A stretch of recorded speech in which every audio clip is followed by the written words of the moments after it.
Have you ever tried to layer elements in your Android app only to find that one view stubbornly refuses to sit on top of another? It's frustrating, right? If that's you, then you're in the right place. Today we're tackling how to put one view on top of another in a constraint layout. I totally get it. You want to add a progress bar on top of a button, but it just won't cooperate. You're not alone in this struggle. Many developers face similar issues when working with constraint layouts.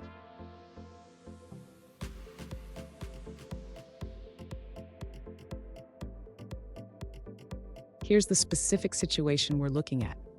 One user recently asked, "How can I put a progress bar on top of a button in a constraint layout?"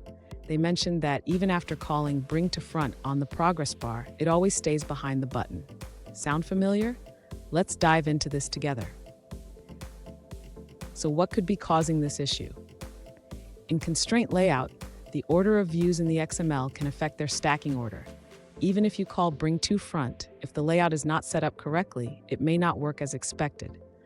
Let's break it down step by step. And don't go anywhere. I've got a crucial tip at the end that will help you avoid this issue in the future. To overlay the progress bar on top of the button, the user should ensure that both views are properly constrained within the constraint layout. First, let's check the layout parameters for the button.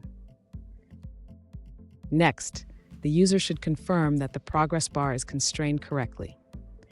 It needs to be positioned relative to the button to ensure it appears on top. After confirming the constraints, the user should call the bring to front method on the progress bar in the onCreate method of the activity. This ensures that the progress bar is rendered above the button.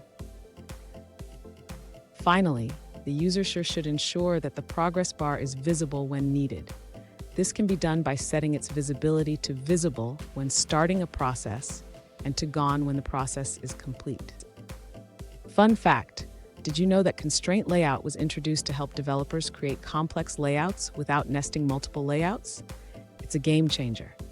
Now let's look at the answers provided by other users. An alternative approach shared by another user suggests using the elevation property or translation Z to bring a view to the front, but this requires API level 21 or higher.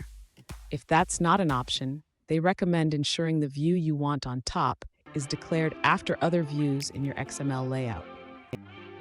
For instance, if you want a progress bar on top of an image view, make sure the progress bar is defined after the image view in your constraint layout. Let's take a look at another answer from another user.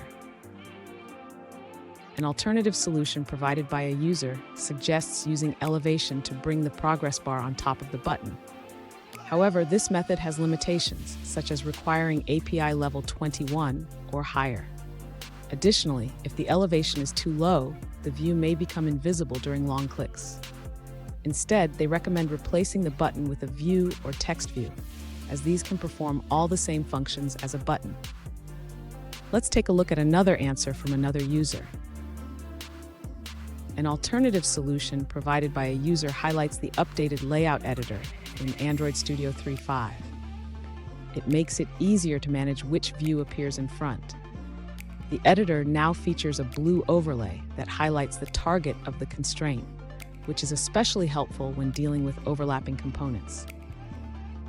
Additionally, if you drag a view up in the component tree or copy and paste it, it will receive a lower priority, placing it behind other views.